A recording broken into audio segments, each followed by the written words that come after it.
Assalamualaikum warahmatullahi wabarakatuh.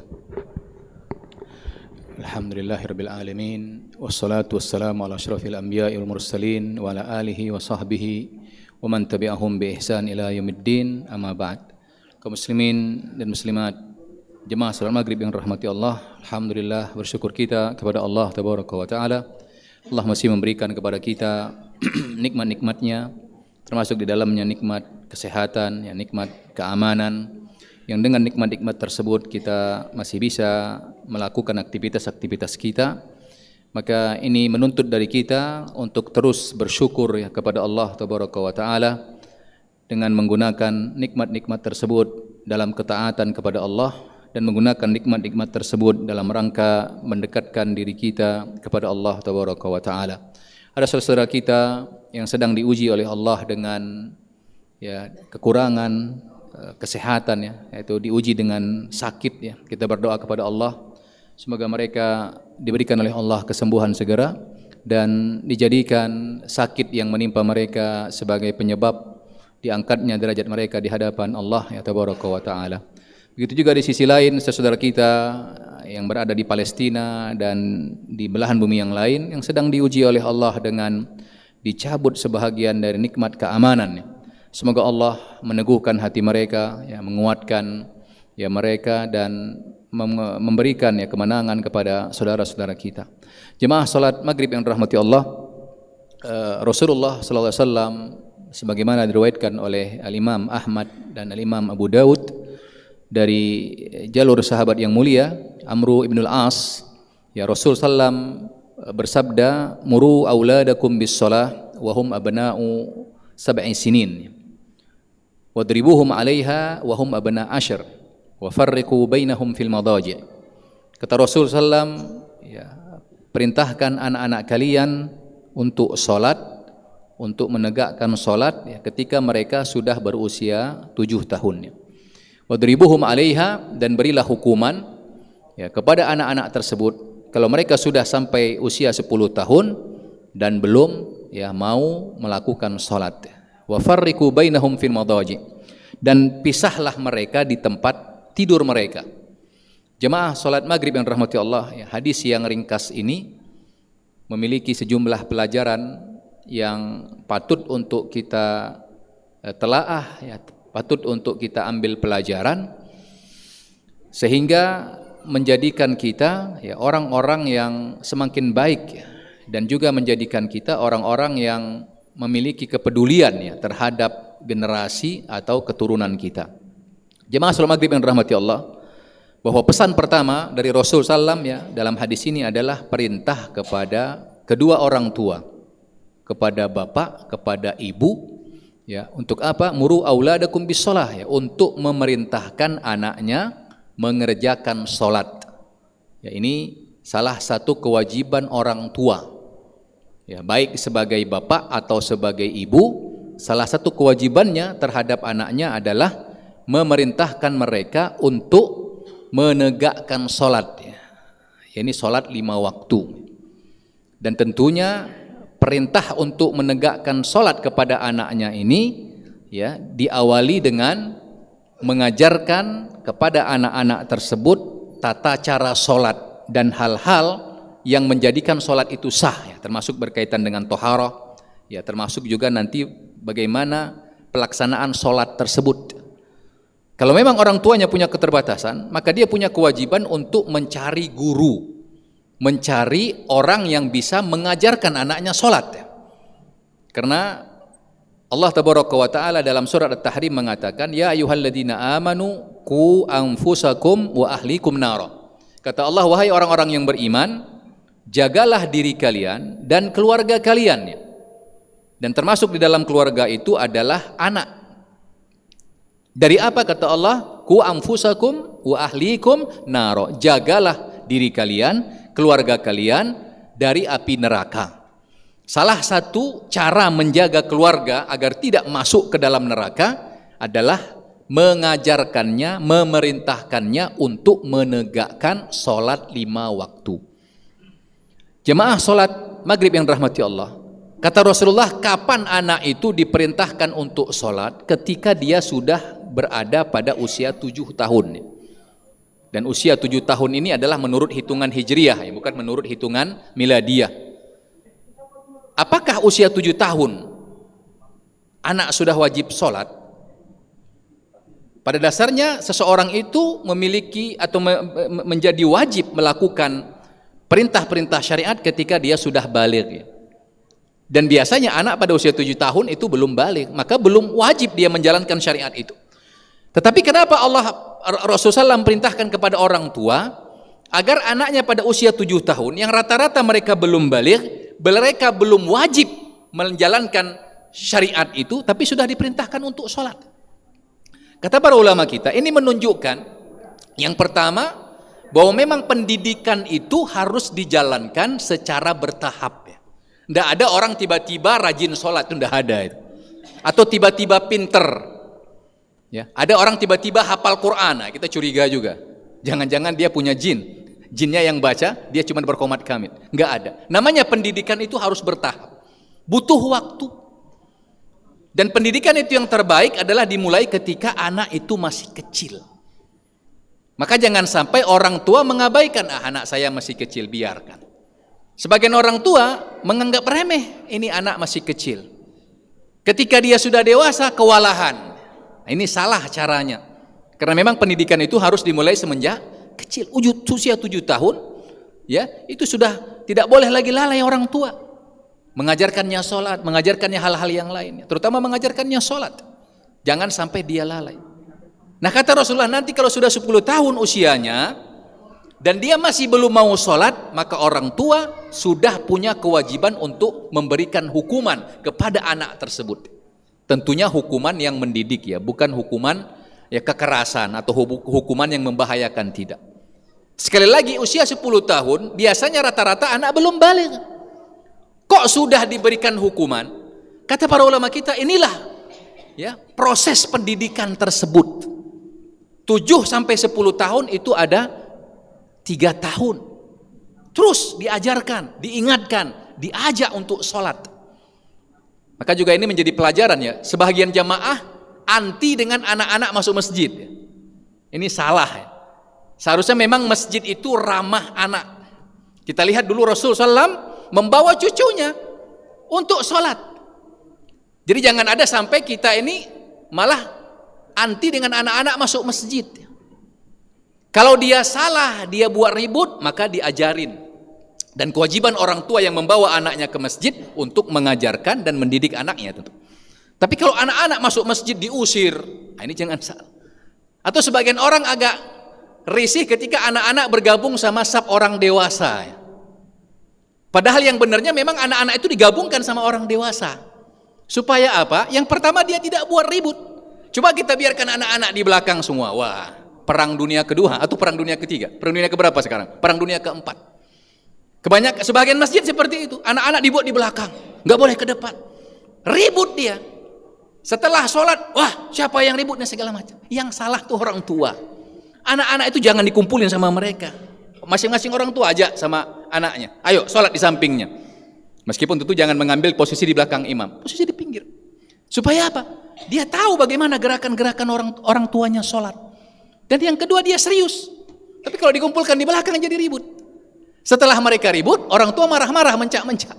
Ya, siapa salah dikumpulin sama mereka? Namanya anak-anak. Kalau kita ingat dulu bapak-bapak yang marah-marah dulu waktu anak-anak gimana? Mungkin lebih parah dia dulu. Sekarang udah besar dia merasa paling hebat. Padahal dulu waktu kecil mungkin dia termasuk yang paling bandel. Ya, seperti itu. Maka kita jangan anti dengan anak-anak masuk masjid. Seharusnya masjid itu harus ramah anak. Dan begitu juga orang tua. Orang tua itu harusnya memang harus rajin bawa anaknya ke masjid. Ya. Tentunya dengan diajarin, diingatkan tentang adab di masjid. Ya. Jangan kalau ke PKA rajin bawaannya. Ya. Kemana lagi? Ke swalayan rajin orang tua bawa anaknya. Ke masjid, aduh. Jadi apa anaknya? Oh, berarti kalau ke PKA itu penting. Ke swalayan penting. Kalau ke masjid nggak penting urusan. Seharusnya orang tua rajin mengajak anaknya ke masjid. Ini bagian dari pendidikan. Kita akan bahagia kalau masjid ini ramai anak-anak. Artinya apa? Berarti calon-calon ke depan adalah orang-orang yang akan mengisi masjid.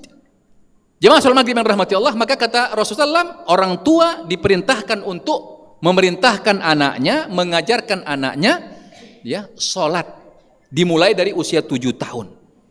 Kalau orang tuanya tidak mau memerintahkan, maka orang tuanya yang berdosa. Kenapa? Ini perintah dari Rasul. Maka orang tua yang punya anak sudah usia 7 tahun tidak diperintahkan anaknya salat, atau usia 10 tahun lihat anaknya tidak sholat diam saja, ini orang tuanya yang berdosa. Allah ceritakan ada sekelompok manusia karena kelalaiannya, apa kata Allah? Fa khalafa min ba'dihim khalfun adha'us shalah. Kata Allah, ada sebahagian manusia yang mereka meninggalkan generasi yang menyia-nyiakan sholat, generasi yang malas-malasan sholat. Kenapa? Karena orang tuanya tidak peduli sama anaknya. Inilah orang-orang tua yang berdosa. Orang tua yang tidak peduli dengan sholat anaknya, tidak peduli. Sebagian orang tua yang penting anaknya dikasih makan, selesai. Dikasih baju, diajak ke PKA, diajak ke swalayan, selesai. Urusan sholat tidak urusan. Padahal urusan sholat ini adalah urusan dunia dan akhirat. Maka kata para ulama kita berdasarkan hadis ini, orang tua yang punya anak sudah usia 7 tahun, baik laki-laki maupun perempuan, tapi dia tidak mau perintahkan anaknya, tidak mau mengajarkan anaknya sholat, maka orang tuanya berdosa. Ketika dia punya anak sudah usia 10 tahun, dan dia tidak pernah peduli anaknya sholat, mau nggak sholat silahkan, maka orang tuanya berdosa. Bayangin, 7 sampai 10 tahun dibiarin terus anaknya, berapa banyak dosa orang tua itu. 1 hari 5 kali, setiap waktu. Kata para ulama kita, perintah untuk sholat ini sholat 5 waktu.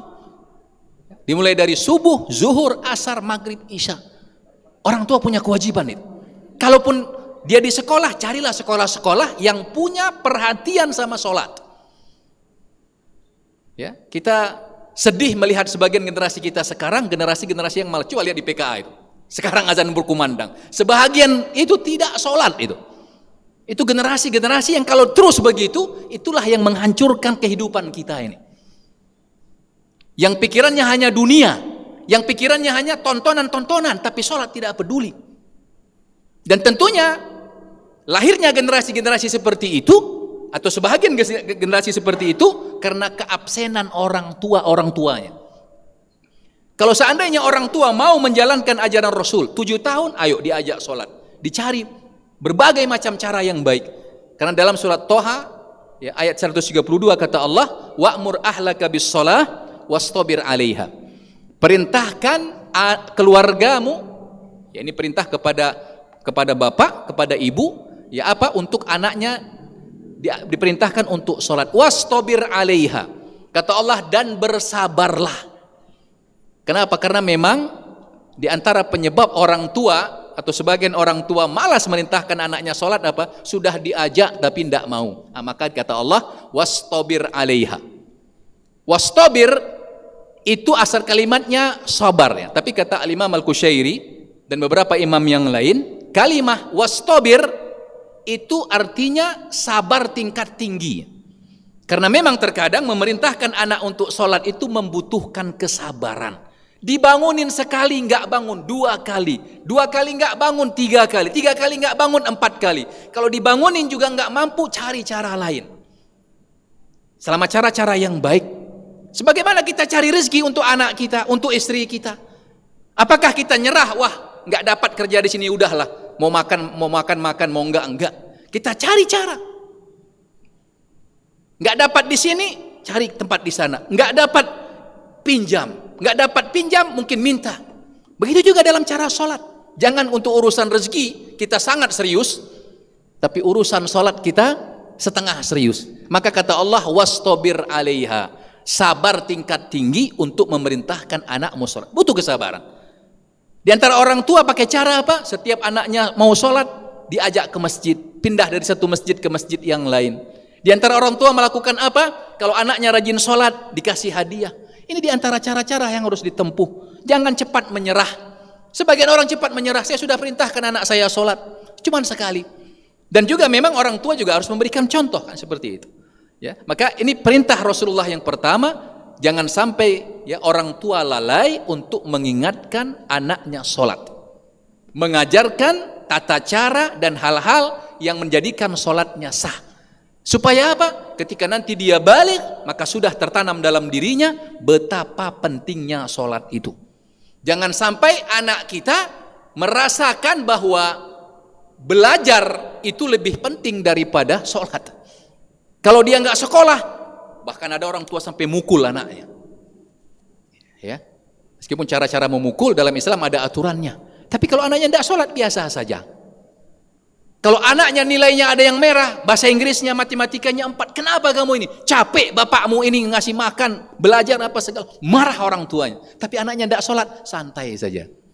Maka apa yang terdetak dalam anaknya? Wah, berarti bahasa Inggris harus lebih penting daripada sholat.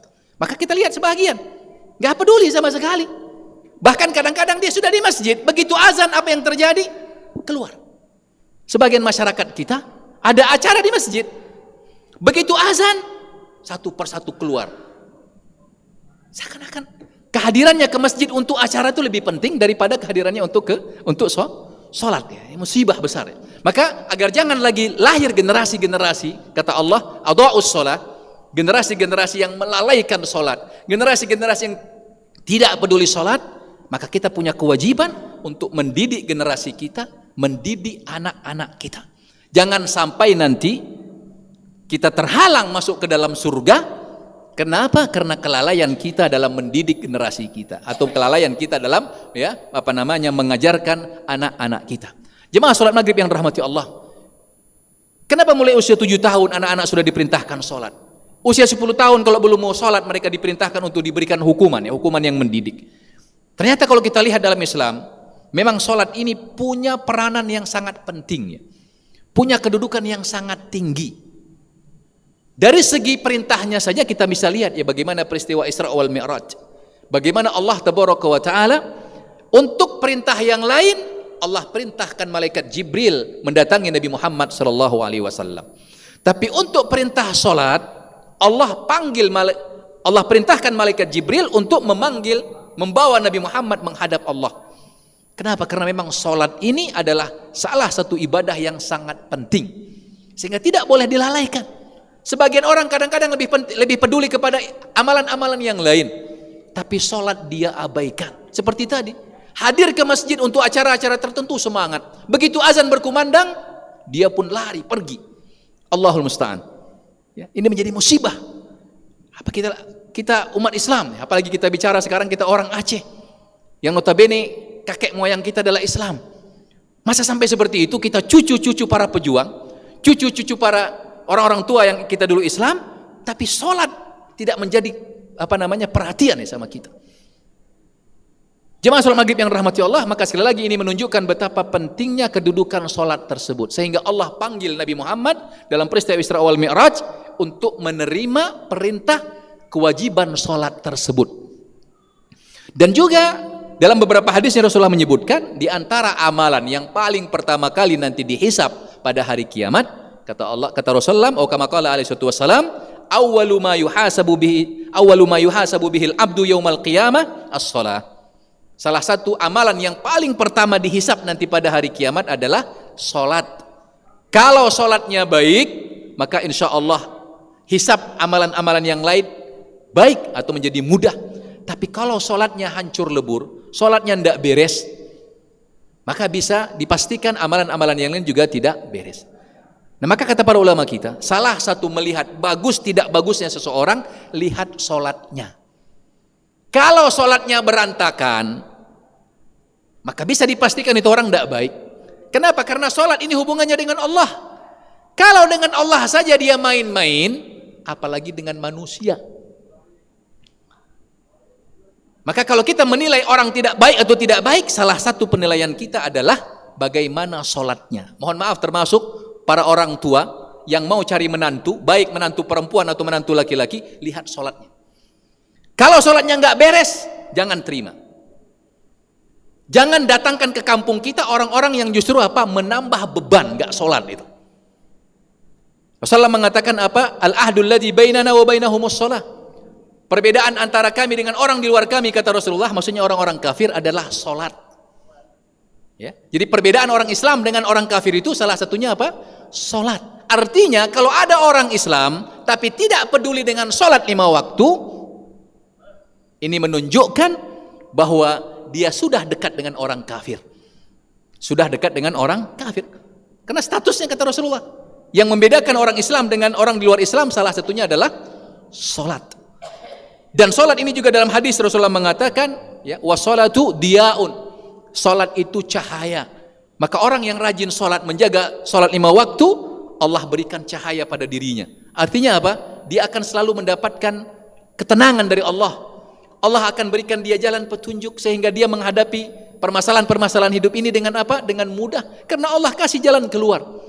Berbeda dengan orang yang sholatnya hancur-hancuran. Apa yang terjadi sama dia? Gelap. Ketika dia mengambil keputusan, maka keputusan yang diambil juga keputusan-keputusan yang tidak baik.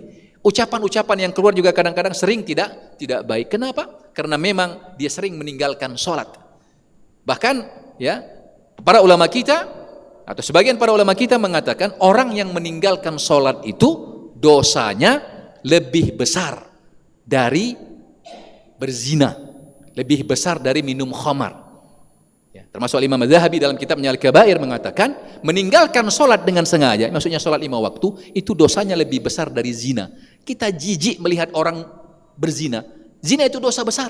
Tapi meninggalkan sholat dengan sengaja, ini sholat 5 waktu, kata Imam Az-Zahabi dan sejumlah ulama yang lain, dosanya lebih besar. Maka jangan kumpulkan di rumah kita itu orang-orang yang melakukan dosa lebih besar dari zina. Jangan kumpulkan di kampung kita, di komunitas kita, orang-orang yang melakukan dosa atau maksiat yang dosanya lebih besar dari zina. Apa itu? Meninggalkan sholat 5 waktu. Karena ini bukan perkara yang gampang. Oleh sebab itu kata para ulama kita, kenapa setelah 2 kalimat syahadat, rukun Islam itu datang apa? Sholat. Karena memang sholat merupakan kedudukan yang sangat tinggi, sehingga Allah pun perintahkan kepada para orang tua, semenjak anaknya berusia 7 tahun, dididik, diajarkan, ditanamkan kepadanya bagaimana tentang pentingnya sholat. Demikian pelajaran yang bisa kita ambil. Mudah-mudahan Allah menjadikan kita sebagaimana doa Nabi Ibrahim kepada Allah Tabaraka wa Ta'ala, agar Allah menjadikan kita dan generasi kita orang-orang yang menegakkan sholat, yang dengan menjaga dan menegakkan sholat tersebut, maka terjagalah diri kita, keluarga kita, dan juga terjagalah ya negara kita atau tanah kita yang kita cintai ini. Demikian, mudah-mudahan bermanfaat. Lebih dan kurang saya mohon maaf. Kita akhiri, subhanakallahu bihamdik, asyhadu an la ilaha illa anta, astaghfiruka wa atubu ilaik. Wassalamualaikum warahmatullahi wabarakatuh.